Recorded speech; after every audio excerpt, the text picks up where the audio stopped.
श्री रमण महर्षि कर्म, नियति और स्वतंत्र इच्छा शक्ति।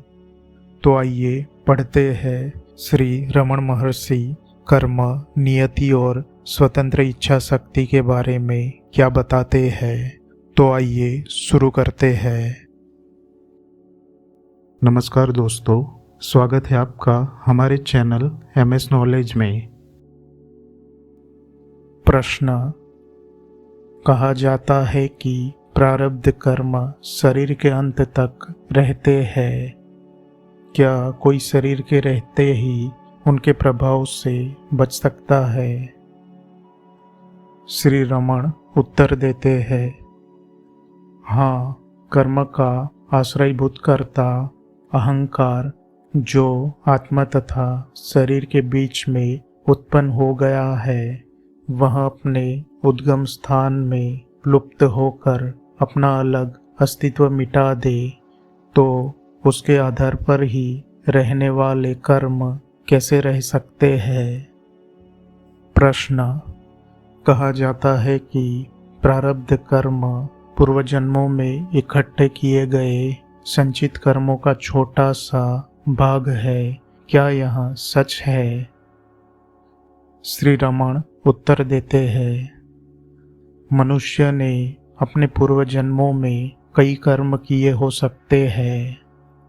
इनमें से कुछ कर्मों को इस जीवन के लिए चुना जाता है, जिनका फल उसे वर्तमान जन्म में भुगतना पड़ता है।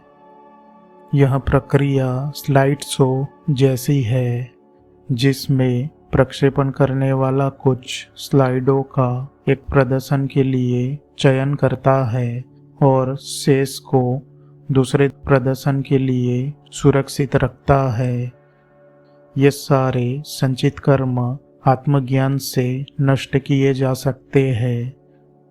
विभिन्न कर्म स्लाइडें हैं क्योंकि ये कर्म भूतकाल के अनुभवों का परिणाम है और मन प्रक्षेपक यंत्र है जिसका नाश कर देने पर आगे के प्रतिबिंब नहीं पड़ेंगे, अर्थात आगामी जन्म मरण नहीं होंगे।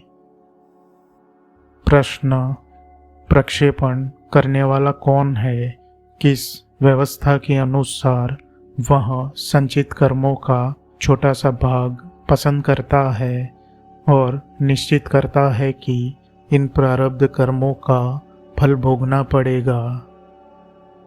श्री रमण उत्तर देते हैं, व्यक्तिक जीवों को अपने कर्म भोगने पड़ते हैं, लेकिन ईश्वर इस हेतु का श्रेष्ठ तरीके से पूरे होने की व्यवस्था करता है। वह उनमें कुछ जोड़ता या कम नहीं करता। मनुष्य के चित्त का अर्धचेतन भाग अच्छे बुरे कर्मों का भंडार या संग्रह स्थान है। इस भंडार में से ईश्वर तत्काल के लिए प्रत्येक जीवों का आध्यात्मिक विकास संपादित हो सके ऐसे श्रेष्ठ तरीके से कुछ कर्मों को पसंद करता है, चाहे वे सुखद हो या दुखद। इस प्रकार यहाँ मनस्विता का कोई स्थान नहीं है। प्रश्न, उपदेश सार में आपने कहा है कि कर्ता की आज्ञा से कर्म अपना फल देता है। क्या इसका यह अर्थ है कि हमें कर्म फल सिर्फ इसलिए भुगतना पड़ता है कि ऐसी ईश्वर की इच्छा है? श्री रमण उत्तर देते हैं, इस श्लोक में कर्ता का अर्थ ईश्वर है। वह प्रत्येक जीवों को उसके कर्मानुसार फल देता है। इसका यह अर्थ है कि वह व्यक्त ब्रह्म है। सच्चा ब्रह्म अव्यक्त एवं निष्पन्द है। व्यक्त ब्रह्म ही ईश्वर कहा जाता है।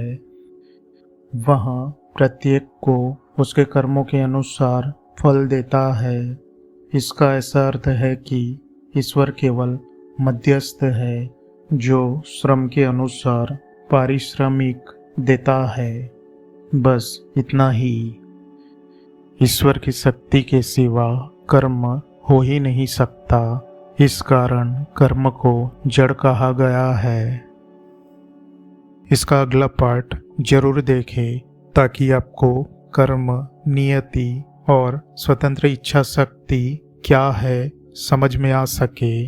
तो इसका अगला पार्ट जरूर देखिएगा और मुझे कमेंट करके बताइएगा कि आपको रमण महर्षि का ये वीडियो कैसा लगा। वीडियो लाइक शेयर जरूर करें और चैनल को सब्सक्राइब जरूर कर ले और बेल आइकन को भी दबा दे ताकि हमारे लेटेस्ट वीडियो की नोटिफिकेशन भी आपको मिलती रहे। तो मिलते हैं अगले वीडियो में। तब तक के लिए धन्यवाद। आपका दिन शुभ हो।